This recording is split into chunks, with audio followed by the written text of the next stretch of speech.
we're joined by a proper legend of British boxing and a man that shared the ring against the great Mike Tyson. It's a warm, very, very warm welcome to former heavyweight Julius Francis. Julius, a very good morning. Thanks for joining us, mate. Good morning. Good. How are you, mate? First of all, you in good form? Much. Yeah. Ali, I've just shook his hand outside and nearly lost 3 fingers. Oh, by the way. Yeah, he's absolutely just crunched me. And I'll tell you what. I was trying to be nice. I didn't know it was a macho stare-off straight away. Troy, I've got to say, he's one of these guys, I wouldn't even ask for my fingers back, man. I'd just let him away with them. I kind of get accused of squeezing people's hands, but I've always been that guy that's always shook someone's hand and meant it. That's what I would say to the listener. He meant it. And I don't mean to. There's nothing wrong with that, Julius. A nice firm handshake. I just weren't ready for it, Ali, that's all. It's a bit early in the morning, that's all. Sorry. Julius, before we go on to the fight at the weekend, mate, let's talk about you.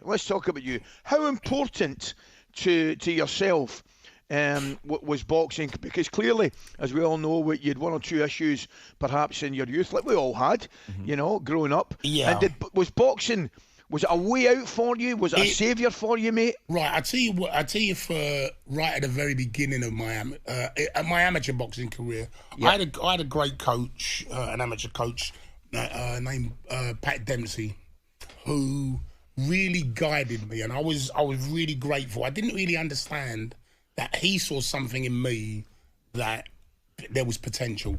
Yeah. I just went to the gym because I liked and I thought I could box. And he saw something in me, and he kept on, and he done a lot for me, even outside of the boxing. He stood up. I was, like you say, I got in trouble. Was in trouble with the law and all that kind of stuff. Yep. And he put himself on the line for me. And I was grateful that I was able to pay him back, in the sense that I was successful, how I saw it in my boxing career, and winning the British title. He always used to talk about the British title. Yeah.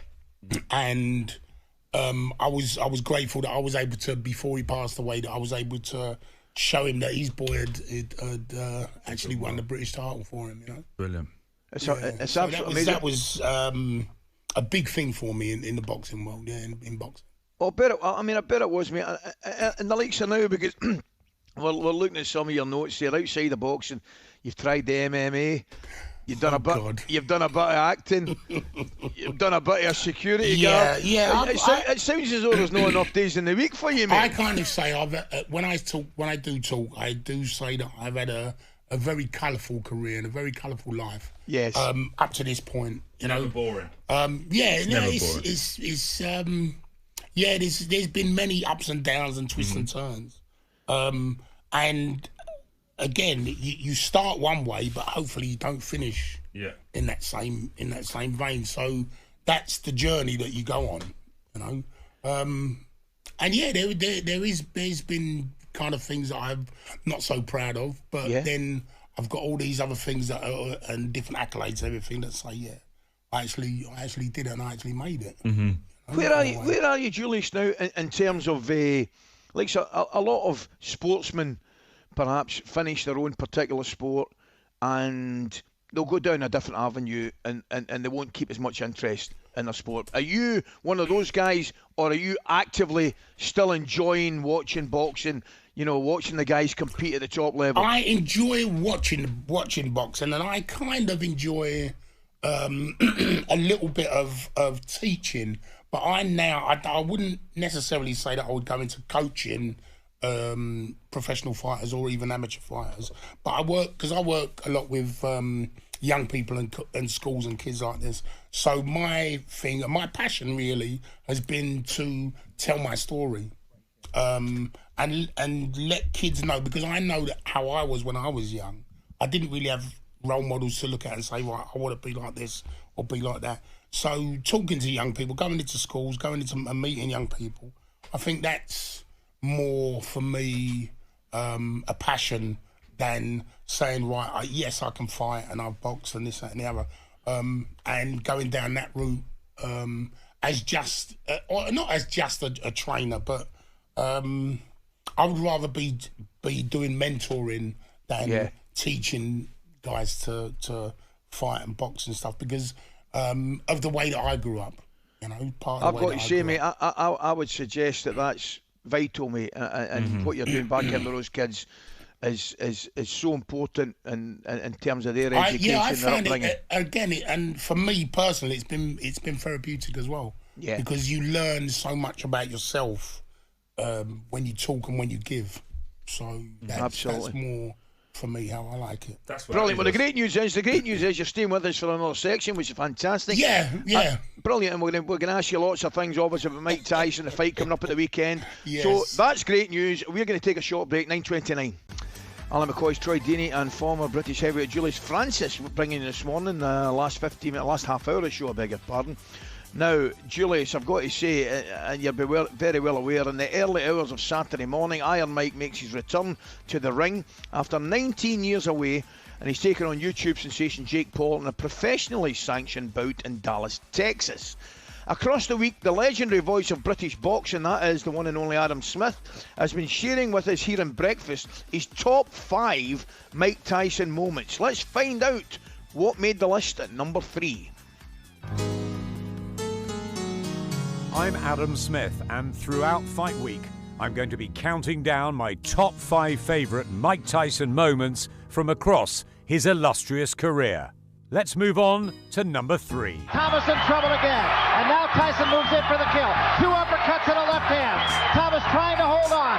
Serious trouble, and down he goes. This is a rather unique memory for me. I don't think many people talk about this fight. It's one of his most emphatic performances. Watch it back, dig it up, because this was Iron Mike at his frightening best. He comes in, he feigns left, he feigns right. There's a big left hand by Tyson, and a big left hand right on the jaw of Pinklin Thomas.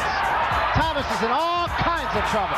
This wasn't a journeyman. This was a really good fighter in Pinklin Thomas. The way that he finished Thomas off at the end of that fight, it was about a 15-16 fight combination. You saw everything going in. Uppercuts, body shots, hooks, right hands, the whole lot. And Thomas was stopped. It was savage. I could sneak the uppercut in there. And I was just working it to the body, to the head. I saw he was hurt. And I just put everything together. He was tough, but I thought I'm going to put him together. And as you see, I'm putting them together, boom. Mike Tyson made mincemeat of Pinklin Thomas, and it still resonates with me. Please dig it out. May 1987, a long time ago, but worth a look. Yeah, I'll tell you what, I'll be brutally honest with you. It's one that I can't remember, Smithy. I cannot remember that one, but I will look out after the show. I wasn't born, Ali, if that makes you feel better. No, don't you start again. Let it go. When I look back on that fight in particular, you can see Mike Tyson, and you've got to remember as well, Mike Tyson was still a kid. Yeah. He was still only maybe 21, 22, if that. And he was ferocious. Mm-hmm. He was, at his... Just talking about Iron Mike. Sorry, Ali. I know this is your show. I'm just diving in a little bit. Yeah, apologies, ripped in about you, mate. I'm loving it. Just obviously the age is a concern, the fitness and the health. They do say though, don't they? Power is the last thing to leave any fighter. Well, it's the knowledge actually. Oh, the knowledge. Is the last thing to leave. But I've seen some things with Tyson training. He looks like he's got himself in good shape. Yeah. For a 58-year-old man. And if it is a real fight, as they say, it's sanctioned and whatever. And I would suggest this, that if Jake Paul hits Tyson too hard, Tyson is he's liable to lose it. He's going to revert back to top. And revert back to what he does best and what he has been known for. So what you're saying, Julius, you're advising Jake Paul effectively not really to kick the hornet's nest unless I'm mistaken. You know what? Look, I'm seeing stuff. Obviously, seeing stuff on YouTube and stuff like this with Tyson talking and them two sitting down, and I just say to myself, is it a real fight? Or is it all about the money? But don't poke the bear. That's what I say. Don't poke the bear because, Tyson at any time can, we've seen it, we can switch. Well, you got in with him in 2000, right? 2000, 2000. Yeah, so January 2000. Is it fair to say he wasn't the Mike Tyson that everyone knew, but he was still Mike Tyson, if that makes any sense. Look, when I fought Mike Tyson in... First of all, before you get into that, why? Like, I don't know the amount of money that would get me in a ring with Mike Tyson. What about you, Ali? Oh, there's no danger I'm getting near that. No. Forget it. But it wasn't about, for me personally, it wasn't about money. I was the British champion, I was Commonwealth champion. I'd won the Lonsdale belt outright. So, progression is what you do. Yeah.